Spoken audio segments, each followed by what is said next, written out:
Minutos, les damos la más cordial bienvenida a este webinario, a este panel que hemos preparado de Pienso, Oriento y Decido ante los retos virales. En esta ocasión, el panel será moderado por el doctor Luis Quintana, a quien le cedo en este momento el micrófono para que pueda presentar a nuestros panelistas. Adelante, doctor Luis. Muchas gracias, hermano Isaac. Muy buenos días a todos y a todas. Damos la más cordial bienvenida a nuestra y nuestros ponentes del panel virtual Pienso, Oriento y Decido ante los retos virales. Agradecemos su disposición para compartir su experiencia y enriquecer este espacio de reflexión.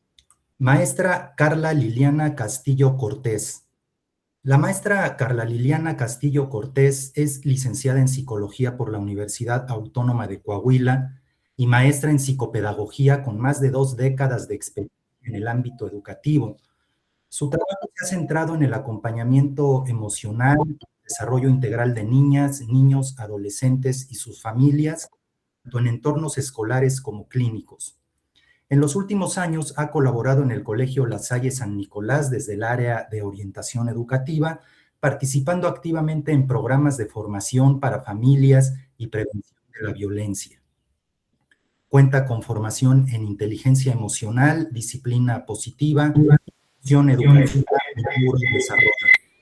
Actualmente complementa su labor educativa con la práctica terapéutica y la impartición de cursos en habilidades socioemocionales. Bienvenida, maestra. Licenciado Jorge Luis Forcada. El licenciado Jorge Luis Forcada es licenciado en Derecho por la Universidad La Salle, con especialización en Derecho Civil, Mercantil e Inmobiliario. Su práctica profesional se ha centrado en el ámbito jurídico procesal y en la consultoría, desarrollando una trayectoria sólida en distintos campos del derecho. En el ámbito académico ha sido profesor en instituciones como la Universidad La Salle, el ITAM y la Universidad Panamericana, participando en programas de licenciatura y posgrado. Actualmente forma parte del Consejo Económico del Distrito Antillas México Sur y de la Junta de Gobierno de la Universidad La Salle Nezahualcóyotl, además de continuar su desarrollo en procesos de mediación y solución alternativa de controversias. Bienvenido, licenciado. Maestro Rodrigo Rojas Pinacho.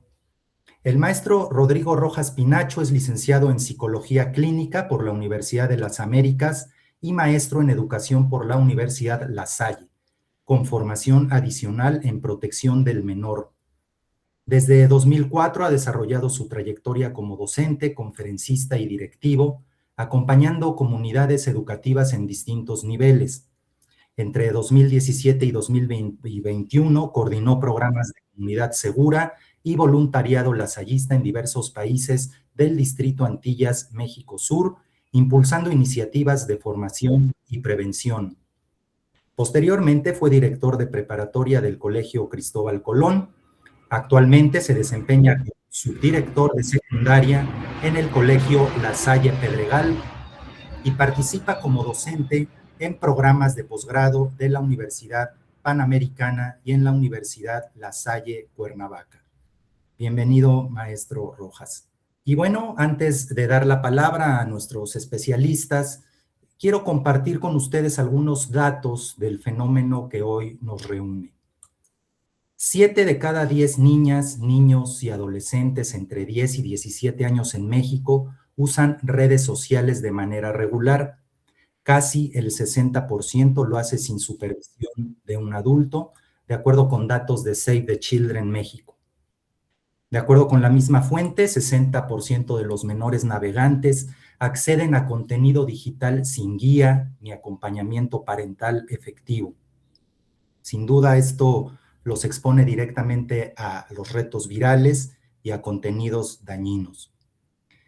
También diversos medios de comunicación han reportado más de 20 muertes documentadas globalmente vinculadas al Blackout Challenge o al desafío del desmayo, por ejemplo. En México, 2 niñas fallecidas en Zacatecas en mayo de 2024 y al menos 2 casos previos en Oaxaca y Tijuana. También la Secretaría de Seguridad Ciudadana de la Ciudad de México, en agosto de 2025, detectó y alertó formalmente sobre retos virales activos en TikTok, Instagram y YouTube que amenazan la integridad física y digital de menores. La alerta incluye riesgos de robo de datos personales y ciberdelitos. En el mismo sentido, la Secretaría de Seguridad y Protección Ciudadana Federal emitió en el año 2025 recomendaciones nacionales ante la propagación del Blackout Challenge, del Benadryl Challenge, por ejemplo, ambos con víctimas hospitalizadas y fallecidas en México. Es la primera dependencia federal en alertar oficialmente este ciclo. Y bueno, pues para entrar en materia, vamos a comenzar con la perspectiva legal de este fenómeno y al licenciado Jorge le planteamos lo siguiente. Licenciado Jorge, los centros educativos frecuentemente enfrentan la duda de hasta dónde llega su responsabilidad cuando un incidente ocurre, por ejemplo, un viernes por la noche, en un chat de WhatsApp o en TikTok. Los reglamentos tradicionales fueron diseñados pensando en lo que pasa dentro del plantel. ¿Qué debe cambiar hoy en estos documentos para que el colegio cuente con instrumentos legalmente sólidos frente a lo que sucede fuera de sus muros, pero que sí afecta a su comunidad? Muchas gracias. Primero que nada, muy buen día a todos. Feliz viernes. Muchísimas gracias por este conversatorio, por poder compartir con ustedes algunas ideas y algunos consejos desde la óptica y la perspectiva legal, como se ha mencionado, ¿no? Algo que yo quisiera mencionar y que tiene que ver con todo lo que yo voy a comentar o con las recomendaciones que yo voy a generar, es que en materia legal las respuestas no siempre son complejas, y no por la complejidad, sino porque tenemos que o debemos tomar en cuenta una serie de factores, ¿no? Muy concretamente, respecto de la pregunta que se plantea, yo quiero empezar a dejarles muy claro lo siguiente, ¿no? Todo lo que suceda, en principio, todo lo que suceda fuera del espacio escolar, fuera del tiempo escolar, fuera del momento en el que están bajo nuestro cuidado, custodia o supervisión los alumnos, no es nuestra responsabilidad. Es decir, nosotros no podemos controlar lo que pase fuera de los espacios. Sin embargo, y aquí creo que puede empezar a generarse la claridad, una cosa es que no sea nuestra responsabilidad lo que pase fuera de los espacios escolares, pero otra muy distinta es que no podamos incurrir en responsabilidad a partir de que nosotros tengamos conocimiento de esos hechos y no actuemos dentro del ámbito escolar. Entonces, hay que distinguir que no podemos evitar lo que pase fuera, pero que a partir de que tengamos conocimiento, sí debemos y sí estamos obligados a actuar para no incurrir en una responsabilidad.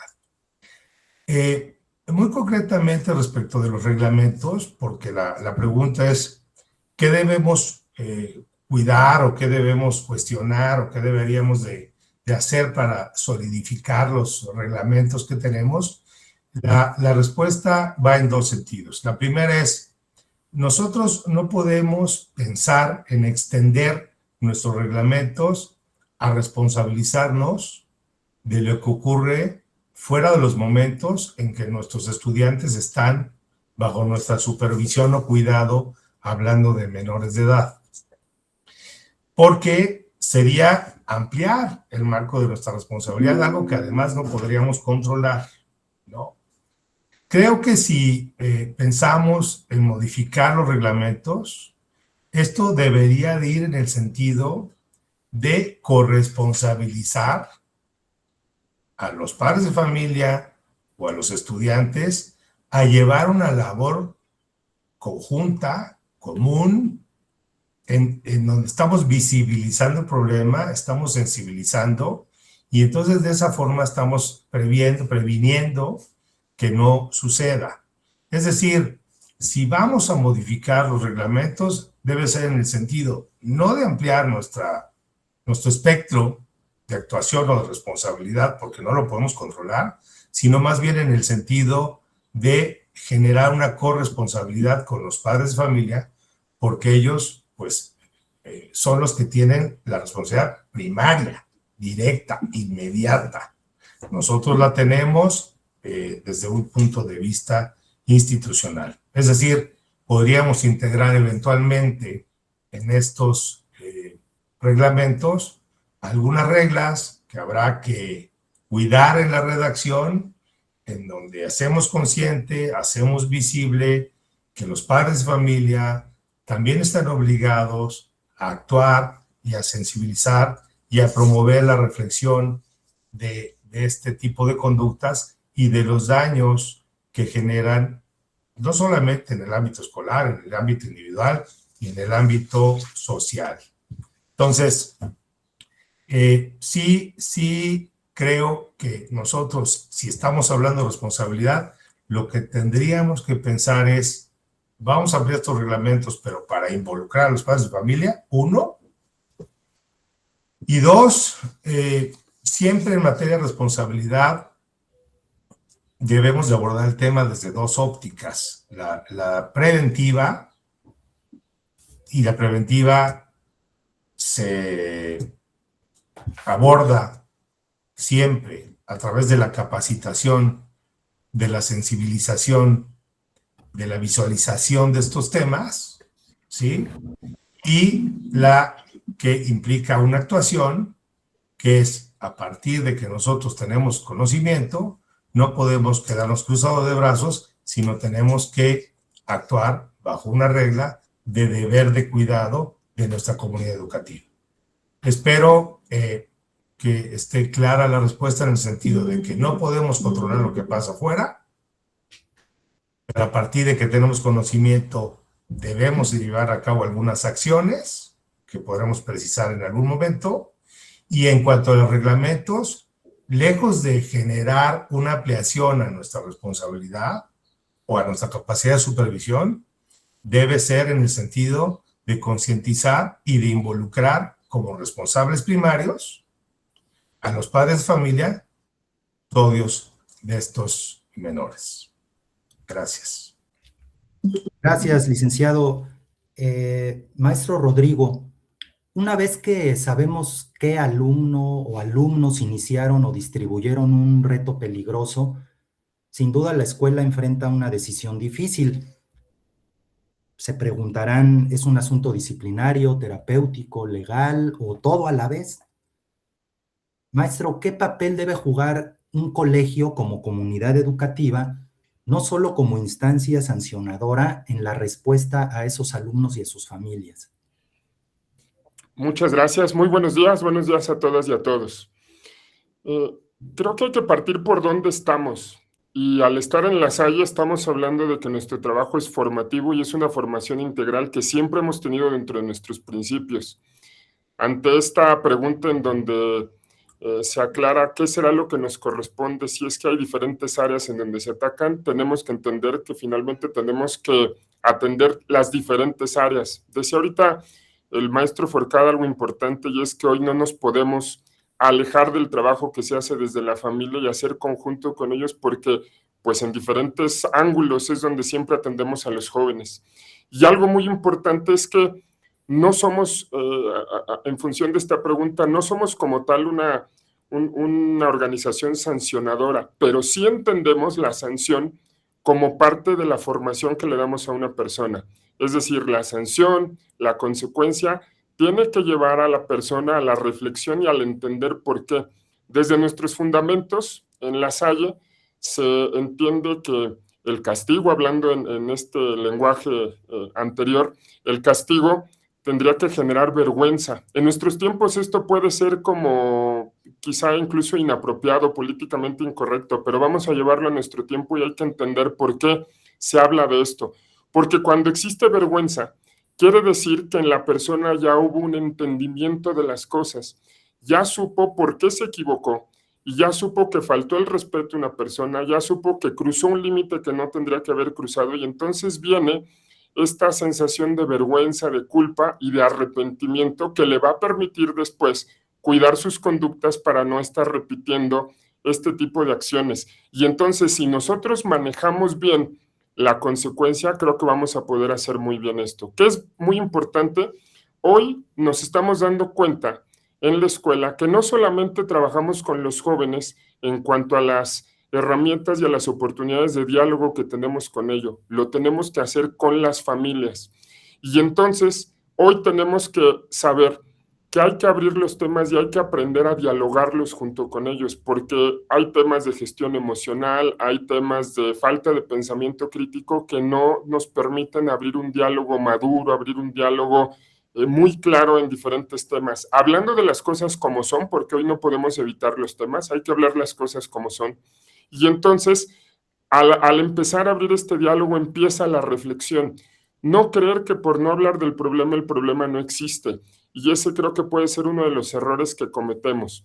En esta pregunta muy concreta de hacia dónde vamos, me parece que es abrir los ojos ante la realidad que existe, abordar los temas con los jóvenes, con sus familias y tratar de llegar a la reflexión, sabiendo que finalmente están en una etapa adolescente y como adolescentes siempre van a estar atraídos, siempre van a estar gustosos de participar en estos retos que les representan pertenencia, que les ayudan en su proceso de identidad, que les representan adrenalina y entonces siempre van a querer participar. Ya más adelante, en otra participación, quizá podré profundizar un poquito en esto de las etapas como tal en la que estamos, pero no olvidar que al estar en esa etapa formativa en particular, pues evidentemente es muy importante que reflexionemos, que dialoguemos, que estemos allí con ellos. Y sí, no tenerle miedo a la sanción, pero una sanción acompañada de este diálogo y de esta reflexión, que finalmente es lo que les va a ayudar a formarse como personas, las personas que queremos formar siempre en La Salle. Gracias. Gracias, maestro Rodrigo. Disculpen la interrupción en la transmisión. Maestra Carla, esta pregunta toca una zona sensible. ¿Qué hacer con el alumno que participó en el reto, ya sea como protagonista, como testigo o como quien grabó y distribuyó un video? Son roles muy distintos con necesidades emocionales diferentes. ¿Qué proceso de acompañamiento psicológico es necesario y cómo se diseña para que genuinamente ayude y no se convierta en otro tipo de estigma? Buenos días a todos. Pues antes que nada agradezco la invitación y es un placer estar aquí con ustedes. Hay unos puntos aquí que son muy importantes porque cuando ocurre un reto viral o una conducta de riesgo, pues solemos enfocarnos como escuela en los participantes, en aplicar sanciones desde estos reglamentos o lineamientos, y pues también el identificar esta parte que decía ahorita el maestro Rodrigo, ¿verdad? Si solo castigamos las conductas y sin comprender la necesidad emocional, este fenómeno se puede pues repetir o ocultar, ¿verdad? Entonces, es bien importante aquí saber que no todos ocupan el mismo lugar, cada rol tiene necesidades emocionales distintas y desde este acompañamiento diferente creo que es importante evitar la estigmatización, ¿verdad? Desde ahí podemos partir, ya que cuando el adolescente es etiquetado como el que hizo el reto, el problemático, irresponsable, la intervención pierde una capacidad reparadora y se convierte en una experiencia solamente de vergüenza y ahí ya no viene este proceso que hablaba el maestro Rodrigo, ¿verdad? Entonces, el abordaje sí tiene que ponerlo desde una perspectiva distinta. ¿Qué necesidad emocional o social o de relaciones estaba intentando resolver ese adolescente para participar en un reto? Detrás de muchos de ellos, pues exactamente hay necesidad de pertenencia, búsqueda de reconocimiento, de presión, de culpa o esta impulsividad que ellos tienen como parte de la etapa de desarrollo, ¿verdad? Porque el lóbulo frontal todavía no está totalmente desarrollado en el cerebro del adolescente. la dificultad para medir consecuencias, esta necesidad de validación o el miedo al rechazo o a esta desconexión emocional. Entonces, no es justificar la conducta, sino de comprenderla para intervenir de una forma más efectiva. En el caso de la persona que actúa como protagonista, sí es importante un espacio donde pueda explorar qué sintió durante la situación, qué buscaba obtener, cuánto influencia tuvo del grupo, cómo percibe también el impacto de sus acciones, qué recursos necesita fortalecer en relación a la regulación emocional, la identidad, la autoestima, obviamente el pensamiento crítico. Sí es importante convertirlo en ese ejemplo negativo, ya que cuando queda marcado, pues, ¿qué pasa? Sigue generando esas conductas, ¿verdad? Entonces, puede intentar repetir conductas de riesgo. Con los que grabaron o difunden contenido, pues centrarnos en desarrollar la empatía hacia el otro, esa responsabilidad digital, ya que no dimensionan ese impacto que pueden tener el compartirlo, lo ven como un juego, como una broma, quieren una aprobación o un entretenimiento incluso. Sí es importante que puedan reflexionar qué ocurre cuando exponemos al otro, qué responsabilidad tenemos como espectadores, cómo influyen en esta parte de la despersonalización. No es de la parte moralista, sino restaurativa y efectiva. Hay chicos que son testigos, sin embargo, se convierten en esas personitas silenciosas, no intervienen por miedo a quedar excluidos, a que digan, ay, ellos tienen un estigma también de soy el chismoso del grupo, temor a que se les dificulte establecer límites también a ellos, también esta presión social, el miedo al rechazo. Es importante fortalecer con ellos la construcción de límites, el que puedan aprender a decir que no, el gestionar esta parte de la regulación en ellos, ¿verdad? Tenemos que ser con una intervención privada, respetuosa, con esa coordinación entre familia, escuela, el departamento psicopedagógico, ¿verdad?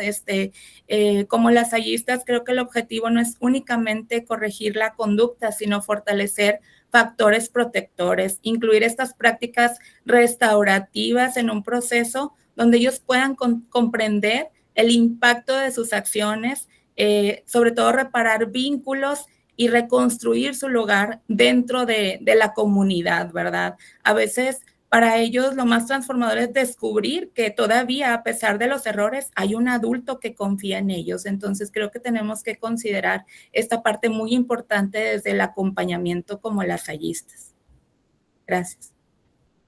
De acuerdo, maestra. En este sentido, también muchos docentes tienen intuición de que algo no está bien con un alumno, pero no saben cómo nombrarlo, no saben qué hacer con esa inquietud. A veces la señal no es una conducta llamativa, sino justo lo contrario. El niño que se vuelve invisible, que deja de participar, que llega cansado. ¿Qué tipo de capacitación necesita el personal, docentes, prefectos, intendentes, para reconocer esas señales y actuar con confianza? Este punto también es muy importante, ya que el malestar en los adolescentes rara vez aparece como de forma explícita. No siempre son conductas disruptivas. Con frecuencia se presentan como apatía, aislamiento, puede ser irritabilidad, bajo rendimiento, somnolencia incluso, ausencias frecuentes, puede haber una desconexión, como lo dije hace un momento, y nuestra capacitación debe de ir mucho más allá de detectar problemas graves. Necesitamos una cultura de prevención, contención y una canalización temprana definitivamente. En este tipo de formación podemos tomar en cuenta algunas áreas como la alfabetización emocional de la etapa de desarrollo, como ahorita habló el maestro también, ¿verdad? Ya que muchos adultos suelen interpretar las conductas del adolescente también únicamente desde la disciplina o la voluntad, es decir, como no quiere, está distraído, es un flojo, es un berrinchudo o ya se le pasará. Entonces, en realidad, este tipo de conductas pueden estar relacionadas con ansiedad, depresión, estrés, duelo, violencia o agotamiento emocional o alguna dificultad para identificar, expresar reconocer o regular emociones o incluso alguna detección de dificultad neuropsicológica que no ha sido detectada hasta este momento. Sí es bien importante que comprendamos cómo funciona el cerebro del adolescente, ¿verdad? La diferencia entre lo que se espera como conductas por etapa de desarrollo y lo que es una señal de alerta. El objetivo creo que no es convertirnos en terapeutas, sino convertirnos en un adulto capaces de ver con mayor profundidad y menos juicio. Sí es bien importante entrenarnos en detección temprana de señales sutiles.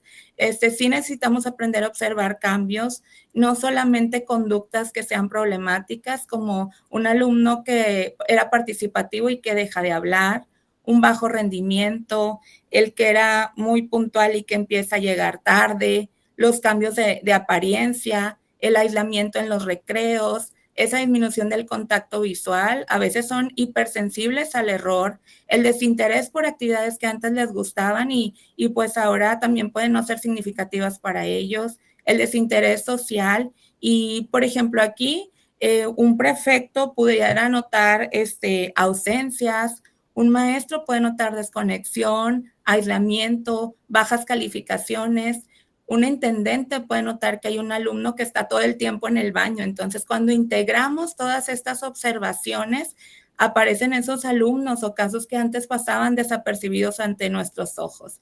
Sí es bien importante el capacitarnos en primeros auxilios psicológicos, ya que muchas veces hay adultos dentro del ambiente que identifican, pero no saben cómo canalizar o detectar, ¿verdad?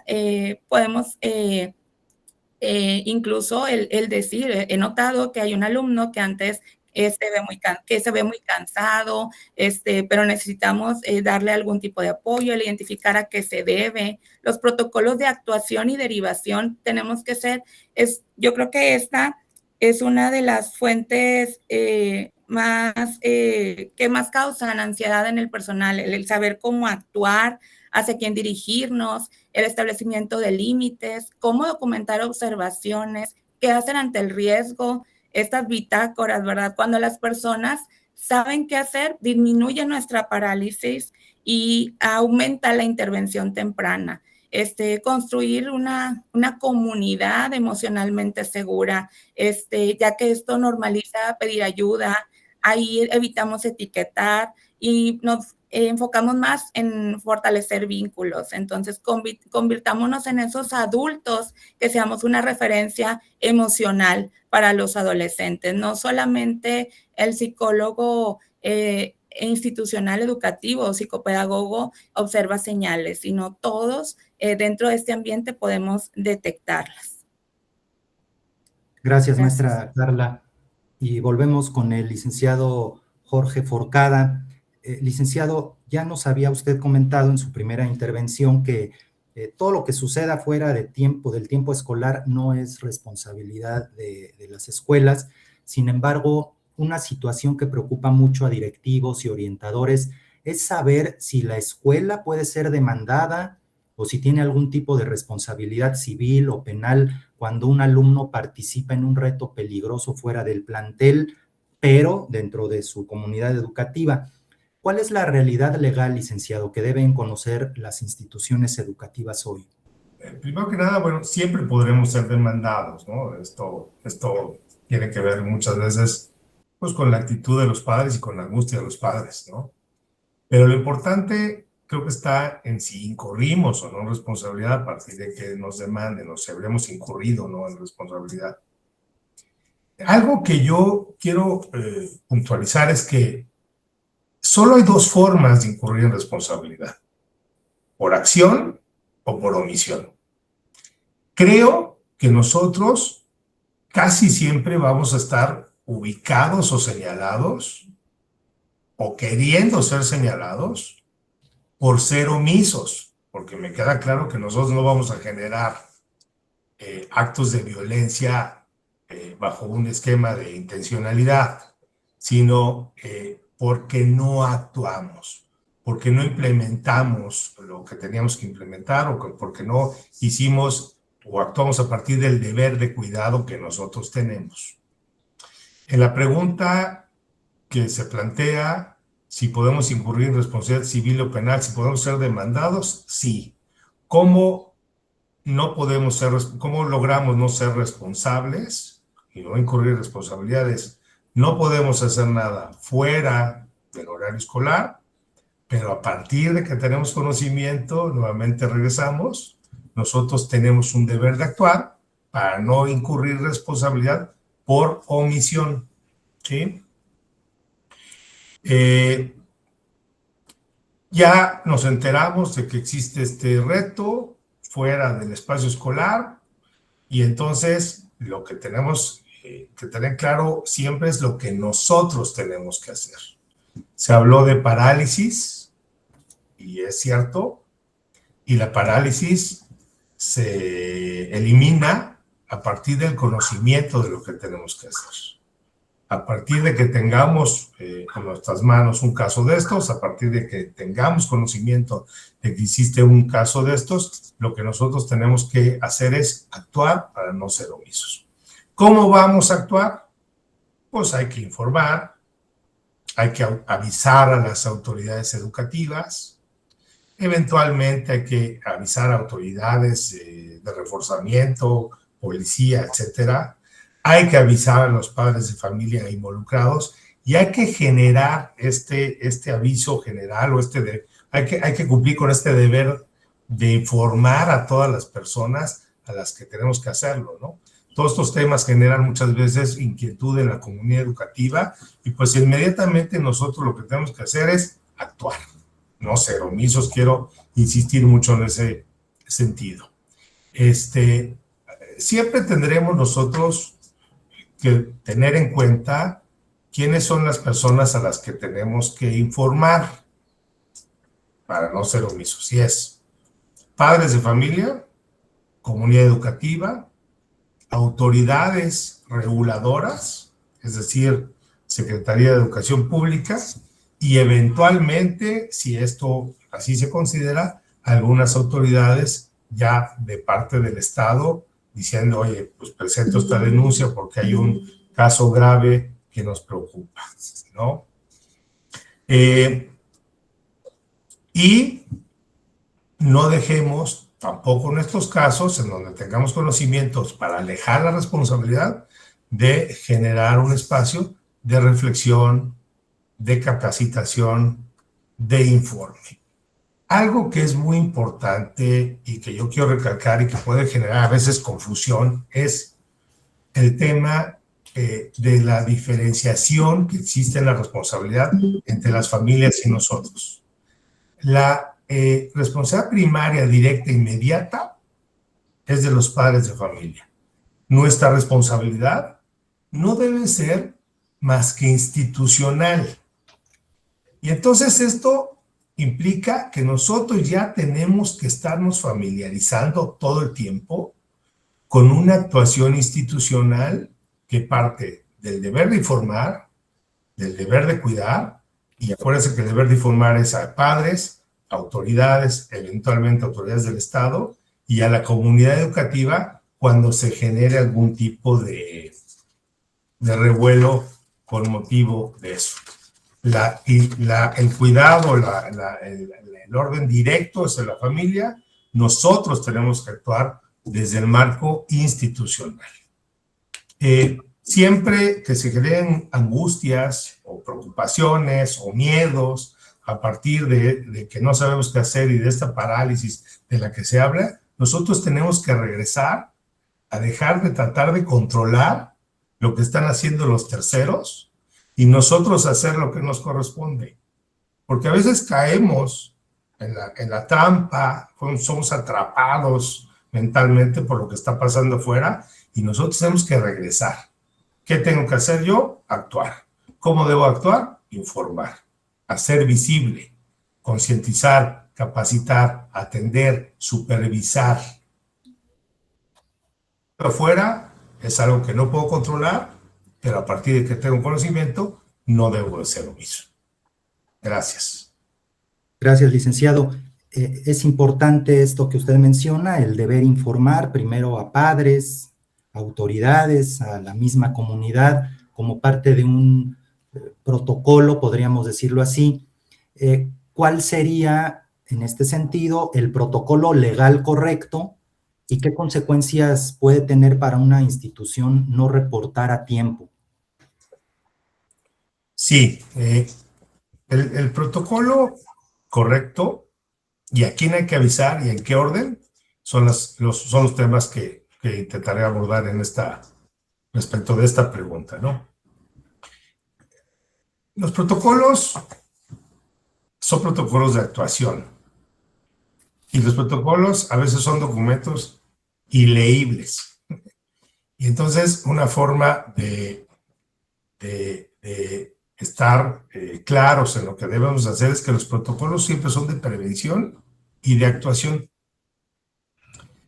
Nosotros como institución educativa debemos, hablando del tema de responsabilidad, tener implementada de manera sistemática una capacitación.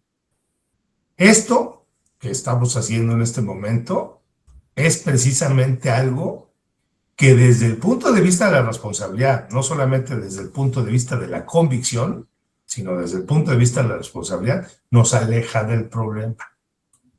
Porque nadie nos podrá decir nunca qué estás haciendo respecto de este problema.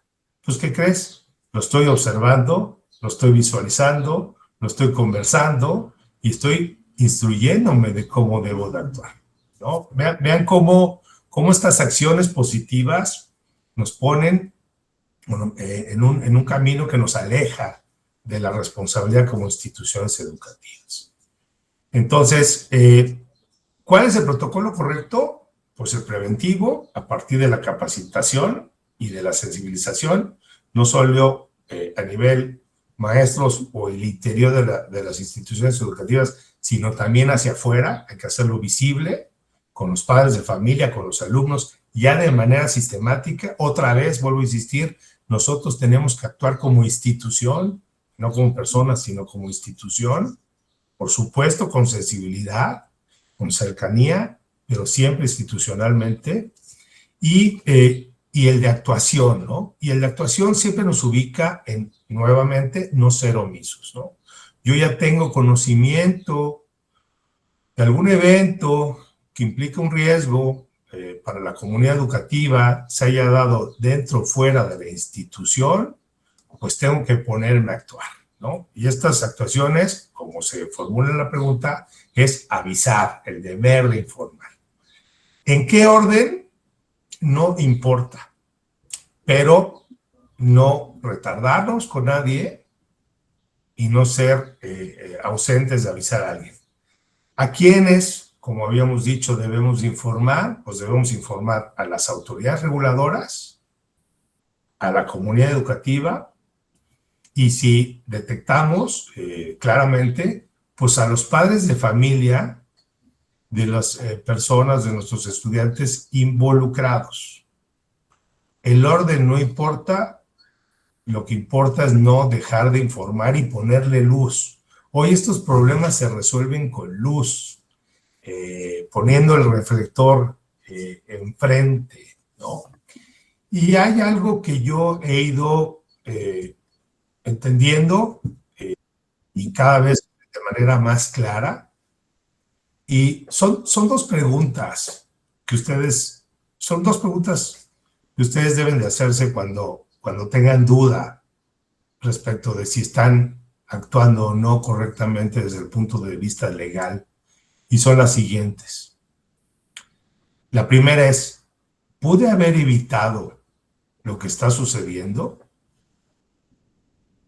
Pues en estos casos,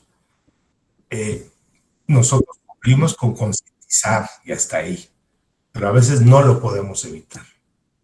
Y la segunda pregunta que ustedes deben de formularse y que nos va a anclar en la seguridad que se necesita para actuar en estos casos es, a partir de que tuve conocimiento de esta situación, ¿actué? Y esa segunda pregunta siempre nos va a poner a hacer algo, ¿no? No pude haber evitado lo que sucedió porque no controlo la voluntad de las personas y menos fuera de la institución y custodia y cuidado, o supervisión, pero a partir de que tengo conocimiento, inmediatamente reacciono para no ser omiso, para no incumplir con el deber de cuidado y para no incurrir en responsabilidad con el tema preventivo a través de la capacitación. Muchas gracias. Gracias a usted, licenciado.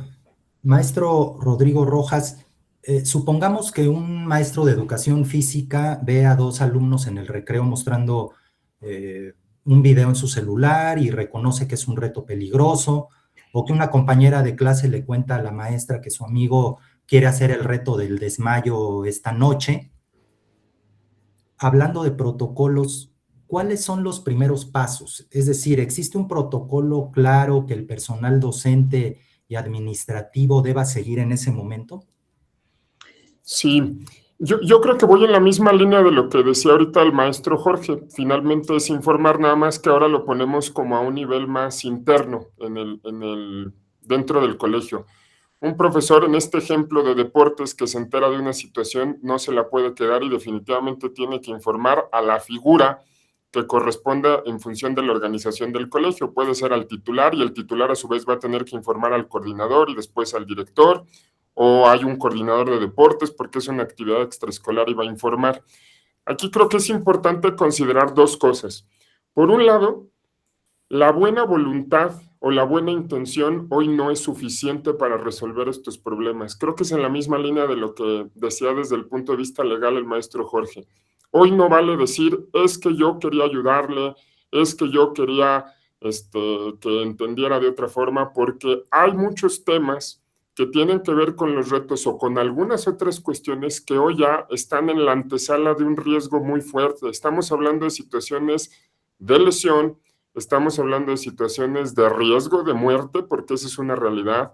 Estamos hablando de situaciones de lastimarse entre ellos, y entonces esto no es tomarlo a la ligera, y es abordarlo. Y ya, evidentemente, cuando se avisa al titular, al área de psicopedagogía, a las direcciones, ya cada uno cuenta con diferente capacitación o diferentes herramientas para poder tomar las mejores decisiones. Pongo un ejemplo, para una intervención en crisis, una crisis emocional, pues evidentemente el psicólogo está mucho más capacitado para atender a un joven que está en crisis, porque el profesor en el momento en el que quiera ayudar, quizás su ayuda va a acabar siendo insuficiente o equivocada porque el que está preparado es el otro. Entonces es llevar estos temas hacia los más preparados. Y aquí, nada más para no dejar y aprovechar el tiempo de mi participación,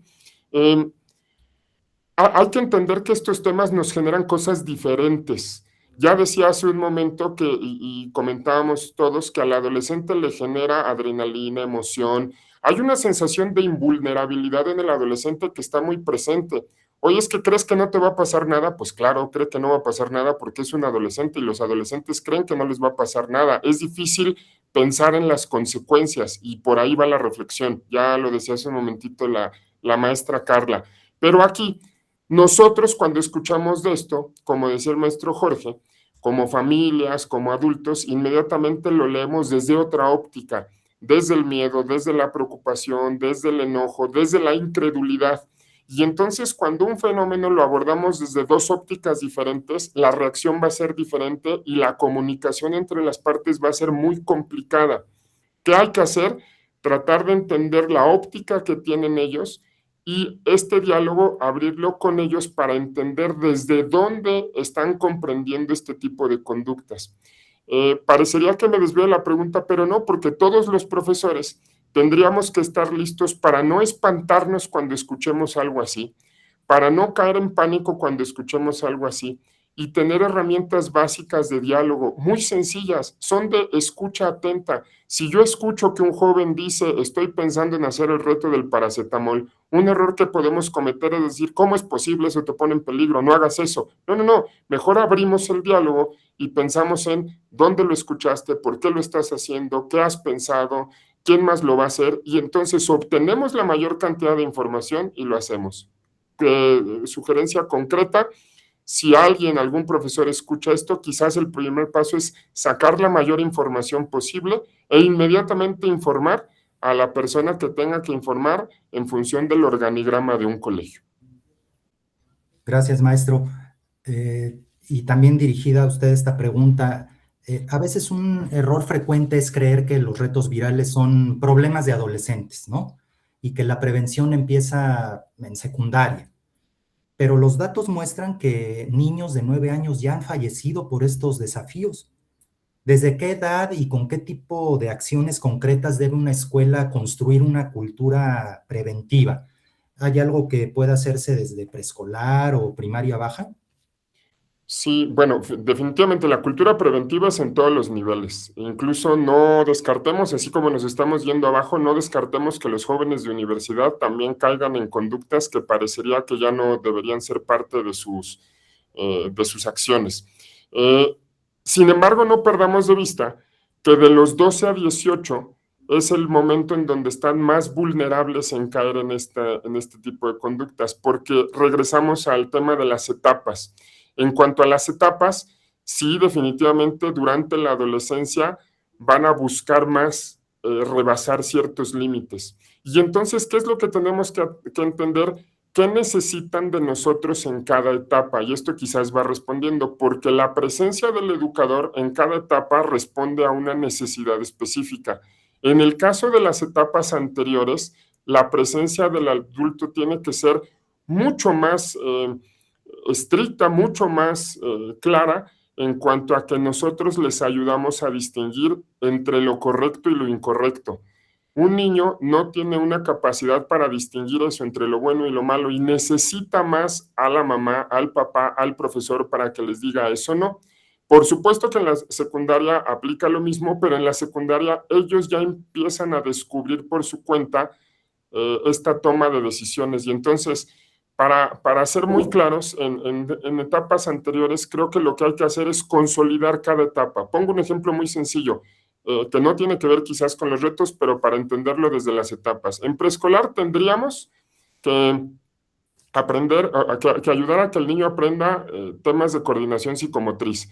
Si no lo logra, conforme vaya avanzando, va a llegar a la secundaria y no va a tener elementos básicos de coordinación psicomotriz. Eso no quiere decir que no la podamos trabajar en secundaria, pero sí hubiera sido mucho mejor que desde preescolar lo hiciera. Ahora, en temas de riesgo, pues obviamente la reflexión, el que estén pensando siempre en los riesgos, en cómo existen muchas cosas en el mundo que nos ponen en riesgo, porque, por ejemplo, un niño tiene que saber y le tenemos que insistir que no se puede ir con un extraño cuando sale de la escuela, y entonces son cosas en las que hay que insistir. Ahora, la reflexión se da a todas las edades y regresando también a una virtud lasallista del buen maestro, que es la paciencia, es no desalentarnos por repetir muchas veces las mismas cosas. Vamos a repetir y repetir. Es que ya se lo dije, pues ni modo, se lo vas a tener que volver a decir. Y aquí creo que también desde primaria podemos trabajar mucho con las familias para que vayan entendiendo todo esto. Tenemos que estar muy cerca de las familias en cuanto a la capacitación, en cuanto al diálogo. No falta la mamá que dice, es que ¿por qué mi hijo está haciendo esto si en primaria era tan bien portado y tenía tan buenas calificaciones? Pues claro, porque es de secundaria. Es como si un profesor me dijera que está muy sorprendido porque un joven no le hizo caso, pues el sorprendido sería yo si me lo dice el profe, porque de un joven es esperado que no nos haga caso. Entonces, si nos anticipamos a ir entendiendo la etapa que sigue, lo que viene, creo que las familias y los profesores podríamos entrar como con mucho más herramientas para anticiparnos. Es normal que de pronto no nos hagan caso, es normal que bajen de calificaciones, es normal entendido dentro de la norma, ¿no? Dentro de lo que se espera en términos generales.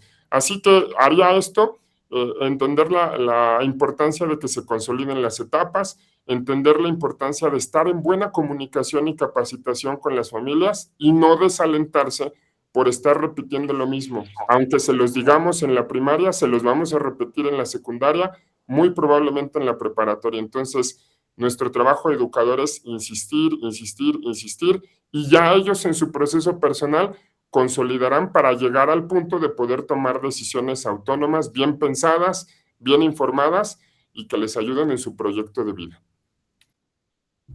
Gracias, maestro Rodrigo.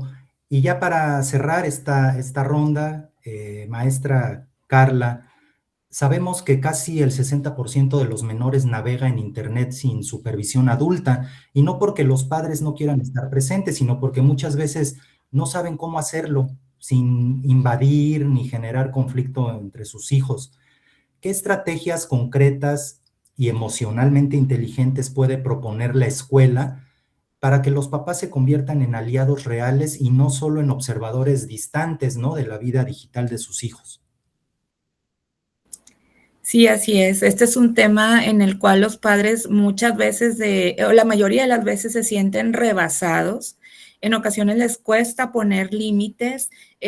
¿Por qué? Porque digamos que muchos de ellos dicen, es que no crecí en este entorno digital. Dice, no crecí en este entorno digital en el que están mis hijos, y también en algunas veces intentan ser amigos se vale, te permito, incluso les dan permiso de papá, es que quiero, yo muchas veces les decimos, ¿verdad? Es importante un control parental y más que eso creo que necesitan adultos emocionalmente disponibles y que puedan ayudarles a pensar, a poner límites sanos y construir un criterio, porque ellos les dicen, chicos desde cuarto hasta secundaria con aplicaciones o tecnología que no es adecuada y apropiada para ellos, para la edad, les permiten, incluso les dicen, no importa, para que no te vuelva a pedir mi permiso, ponle que tienes 18, se vale. Entonces, ¿qué están aprendiendo estos chicos, verdad?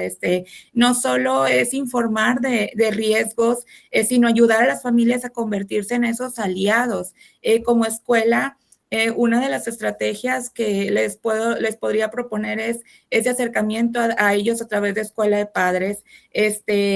Primero informar o formar, sí, de la cultura digital, sí es algo importante, pero no solamente de tecnología, no solamente enfocarnos en aplicaciones o peligros, sino necesitan entender qué busca emocionalmente el adolescente, el adolescente busca pertenencia, busca validación, busca esa conexión con ellos, ¿verdad? Ese reconocimiento de identidad también. Esta parte que decía el maestro Rodrigo es muy importante desde la sensibilización, escucha atenta y activa definitivamente.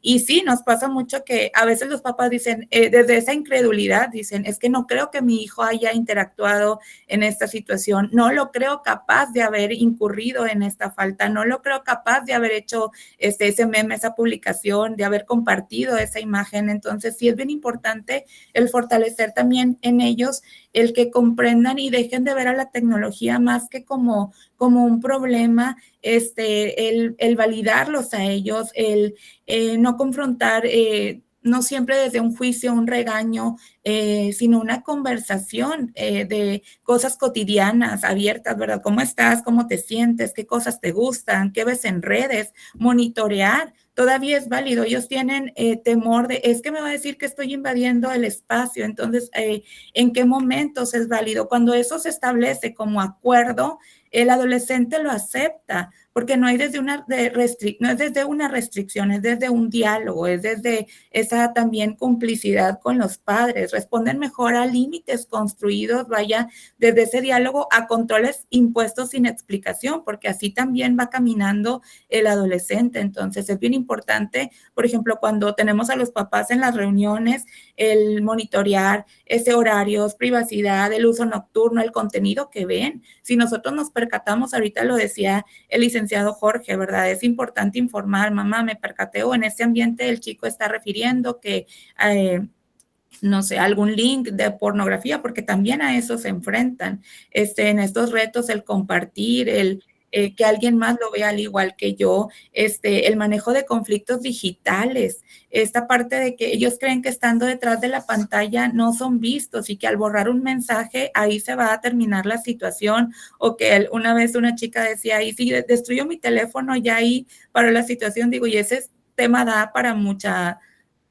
vaya, sería como tema de otro webinar, ¿verdad? Entonces, sí es enseñar a los padres también a detectar estas señales, como el que ellos puedan observar los cambios de conducta en sus hijos, esas situaciones que mencionaba hace un momento, el aislamiento, la ansiedad que le genera el uso de estas pantallas, las alteraciones del sueño, los indicadores en autoestima, la necesidad excesiva de aprobación o el temor o el miedo que les genera me voy a quedar fuera socialmente. Por eso actúo o interactúo de esta manera. Entonces, ellos no nos van a decir estoy siendo afectado por redes, pero vamos a observar indicadores significativos. Entonces, es recuperar esos espacios con ellos, ¿verdad? Esa convivencia personal y presencial, y también podemos fortalecer o dar a conocer a los padres estos indicadores, ¿verdad? De lo que necesitan sus hijos, el comer juntos, el estar atentos, el conversar sin pantallas, el poder escuchar sin corregir inmediatamente. Vaya, desde la disciplina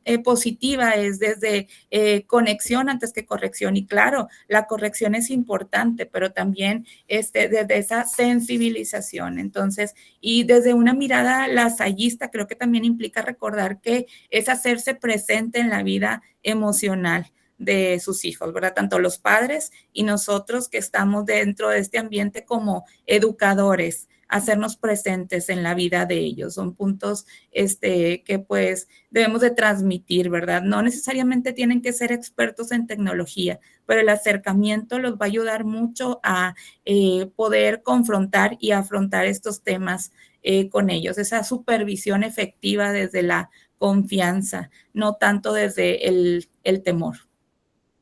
Gracias. Muchas gracias a la maestra Carla, al maestro Rodrigo, al licenciado Jorge por sus valiosas aportaciones. En estos minutos hemos logrado desmenuzar un fenómeno que, aunque nace en lo digital, tiene repercusiones profundas y tangibles en nuestra realidad escolar y familiar. Hemos transitado desde la obligatoriedad de la norma hasta la sensibilidad del acompañamiento emocional.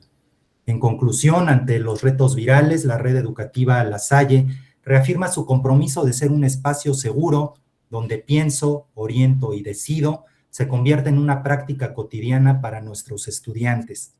La seguridad de nuestros niños y adolescentes es una tarea compartida que hoy, gracias a este panel, tiene rutas más claras de acción. Sin más, y agradeciendo nuevamente a nuestros ponentes y a todos los asistentes de las diversas sedes, cedo la palabra al maestro Juan René para los agradecimientos finales de este encuentro. Muchas gracias, Luis David. Quiero agradecer en nombre del equipo de animación de la Red Educativa La Salle a Carla, Jorge, Rodrigo por este excelente momento que hemos tenido, en el que, como ya bien lo refieres, Luis, hemos desmenuzado este fenómeno. En pantalla aparecen los reconocimientos que les haremos llegar, un pequeño detalle por el tiempo que nos han dedicado para compartir desde su experiencia y desde estos tres ámbitos de la vida de nuestros colegios, pues lo importante que es darle seguimiento a esto. Muchas gracias, Jorge, muchas gracias, Rodrigo, muchas gracias, Carla, y también a ti, Luis, por la excelente moderación. Y a toda nuestra audiencia también, agradecerles a todos. Tenemos más de 200 conexiones y sabemos que muchos de ellos están reunidos en salas de maestros, en grupos, así que tenemos una audiencia como cada mes. Gracias por su preferencia. Ya se han vuelto tradicionales estos webinarios de la Red Educativa La Salle. Gracias por ese tiempo y de esta manera expresamos la preocupación por seguirnos formando. Cedo la